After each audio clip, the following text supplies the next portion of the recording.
5. The honeymoon. Because everything was so rushed, we really didn't have a honeymoon. Since we didn't have bachelor or bachelorette parties either, we decided to bring Ashley, Danny and his girlfriend, and two of our new friends, Daryl, or D, as we would come to call him as he became one of our closest friends, and brother, and Jennifer, who both had come up from Phoenix to work at my internship site. We brought them to Las Vegas with us for a weekend of debauchery. We headed to Vegas at the end of October, a few weeks after the wedding. We now had a timeshare there, thanks to my parents gifting us their WorldMark membership as a wedding present. We stayed in the penthouse suite to accommodate all of us. We were all out dancing at some club the first night we were there. Partway through the evening, I get up from the table where we were all sitting to use the restroom. As I was walking to the bathroom, a dude with longish locks wearing a dark black toque, or whatever you call those knitted ski caps here in the US, approached me. I didn't recognize him, given again, garbage eyesight, but I smiled in his general direction as I continued on my way to the bathroom. Who's that playboy you're over there with? That long-haired, greasy-looking white boy, I heard him say. I stopped dead in my tracks. I didn't recognize his appearance, but I sure recognized that voice. That was my Gemini twin, my California Clyde. Even though it had been over 4 years since I'd last seen him in person, I'd recognize that voice anywhere. Holy shit, I said, and stopped myself from saying his name out loud, because by this time he's a household name and disguised so that he can really mingle among the people in Vegas without anyone being the wiser. What are you doing here? I asked. You said to come find you when I was ready, he replied. I'm ready. So who's that guy? Is that your boyfriend? So many thoughts and feelings were rushing through my mind and my body. I froze for a second and didn't know what to say. He grabbed my hand and brought me over to a spot where we could have a private conversation.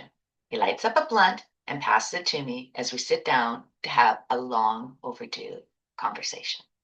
I've been keeping my eyes on you, he said. Did you think I was just going to let someone like you slip through my fingers? I knew when you graduated and left Canada. I knew you went to school in West Virginia. I saw you at Cube's show at Lollapalooza outside of Pittsburgh, wearing those cornrows and that little baby doll dress. My God, you just keep getting more beautiful every year. I thought I might have saw you in Chicago, too.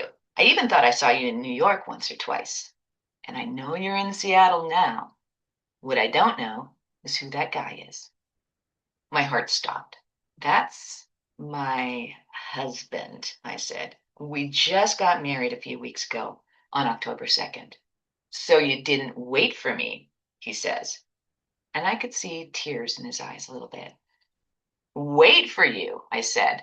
I didn't think I'd ever see you again. You saw me all of those times. Why didn't you ever say anything? Why didn't you let me know? Because I wasn't ready, he said calmly. And neither were you. You were still in school. You are still in school, right? So why'd you go and get married to that weak scrub?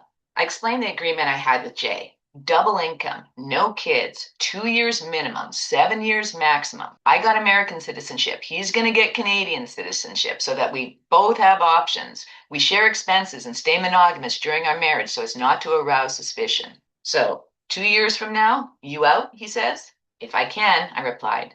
I have to finish my internship in Seattle this year. Then I have to go back to West Virginia and defend my dissertation. I should be ready to graduate with my PhD right around your birthday in June 1996, if everything goes according to plan. So we agreed to meet up in Vegas 2 years from that very day. We exchanged email addresses because the internet is now a thing, and I asked him to reach out to me in September 1996 if he was still feeling the same way then, but not to contact me at all before then. Again, we don't want to arouse any suspicion. We finish the blunt, share a few more private moments you don't need to know, and as I leave to go back to the table where I've been sitting with everyone, he says to me, see you in a couple of years, Bonnie. I say, see you in a couple of years, Clyde. Back at the table, Jay asked me where I was. I tell him the bathroom. He asked what took me so long, so I told him that I'd smoked a blunt with some chick I met in the bathroom. I did smell like weed, after all. Ashley pulls me aside and whispers, I went to the bathroom to look for you. You weren't in there. No, I whispered back to her. I ran into somebody I hadn't seen in years. A dude, a guy I used to know. Shut up. Don't say anything. And she didn't. I did receive two emails from him in 1996. One was at the end of May, on my birthday, with just the two words, Happy Birthday.